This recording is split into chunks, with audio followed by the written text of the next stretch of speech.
Bonjour, bonjour, ça me fait plaisir de te retrouver aujourd'hui en cette belle fête après l'exaltation de la croix. Qui était debout au pied de la croix? La Vierge Marie. Notre-Dame des Sept Douleurs. Pour nous, c'est aussi une fête à Myriam de Marie, mère de l'Église, debout au pied de la croix. La Vierge debout au pied de la croix, à qui Jésus dit « Voici ta mère, prends-la chez toi ». Et probablement, c'est ce que Jésus veut te dire à toi aussi, à nouveau, aujourd'hui. Es-tu déjà allé à Rome, à Saint-Pierre de Rome? Dès qu'on entre dans la basilique, on tourne à droite et on a une sculpture magnifique de Michel-Ange que tu as en tout cas certainement vue sur des photos, qui s'appelle la Pietà. Une sculpture merveilleuse où on voit le regard de Marie, et tu la vois présentement à l'écran. Une sculpture où on voit dans son regard un mélange de douleur et de contemplation. Un mélange de deuil et d'acceptation. Marie n'est pas en train de pleurer. On dirait qu'elle est là en attente de quelque chose qui va venir. C'est merveilleux. Marie, le vendredi saint, le samedi, elle était celle qui portait l'espérance du monde entier. Cette combinaison de tristesse et d'attente, c'est toujours ce qu'on vit au moment d'un drame, au moment d'une croix dans nos vies. Et Marie était familière avec la souffrance. Dès le début de sa vie, elle a connu la souffrance. Dès le début de sa vie, je dirais, de jeune fille, elle a connu la souffrance. Tu sais, les 7 douleurs de Marie, elles sont expliquées, elles sont présentées de manière différente. Je vais t'en présenter quelques-unes aujourd'hui, bien simplement.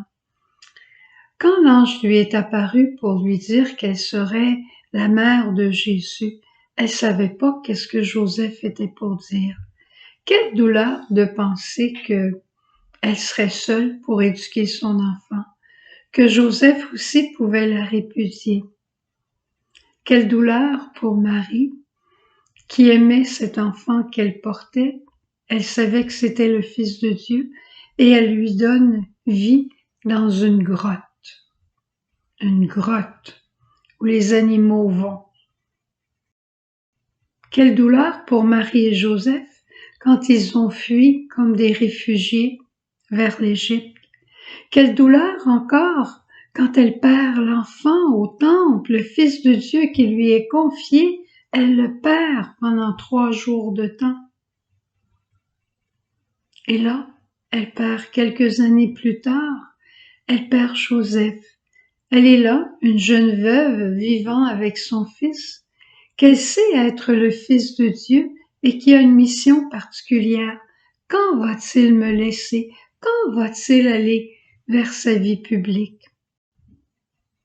Ensuite, il y a toutes les souffrances de la croix, du chemin de croix, de la mort sur la croix, de la descente, de la mise au tombeau, toutes ces douleurs effrayantes.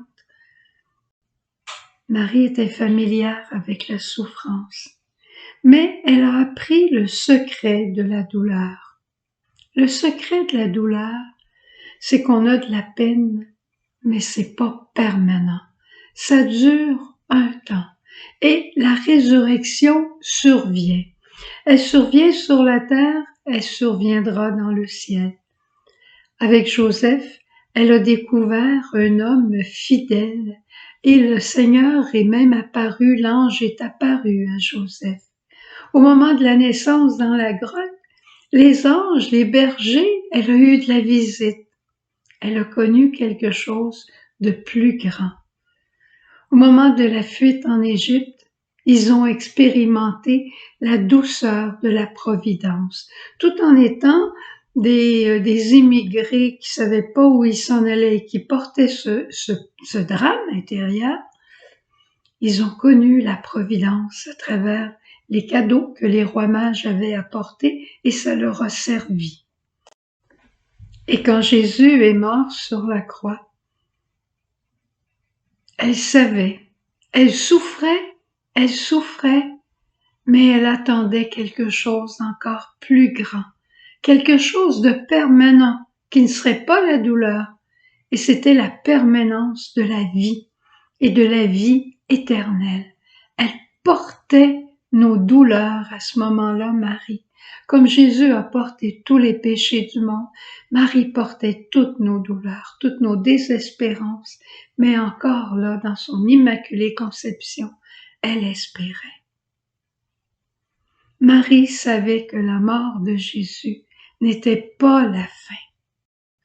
Même dans la douleur, elle savait faire confiance. Nos douleurs aujourd'hui, pourquoi on lui donnerait pas? Tes douleurs que tu portes, peut-être avec tristesse, peut-être avec désespoir, tes difficultés que tu n'arrives pas à surmonter et que tu penses qu'il n'y a personne au monde qui peut t'aider, pourquoi tu les offrirais pas à Marie? Ou tu lui demanderais pas d'actualiser dans ton cœur l'espérance qu'elle a vécue? Fais-lui confiance. Dis-lui simplement, Marie, j'ai besoin de toi. Et je fais cette prière pour toi aujourd'hui.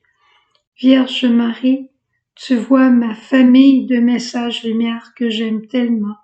Tu les vois chacun par leur nom. Tu connais leur douleur, tu connais leur souffrance.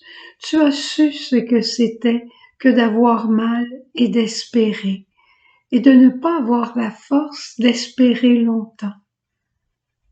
Vierge Marie, penche-toi sur chacun comme tu t'es penché sur Jésus et donne à chacun la force de l'espérance et que la mort n'a jamais le dernier mot dans notre vie, mais que nous sommes faits pour la vie éternelle. Bonne journée dans la joie d'avoir Marie, la Vierge des douleurs, comme notre mère.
Toi, mère d'espérance, je te consacre.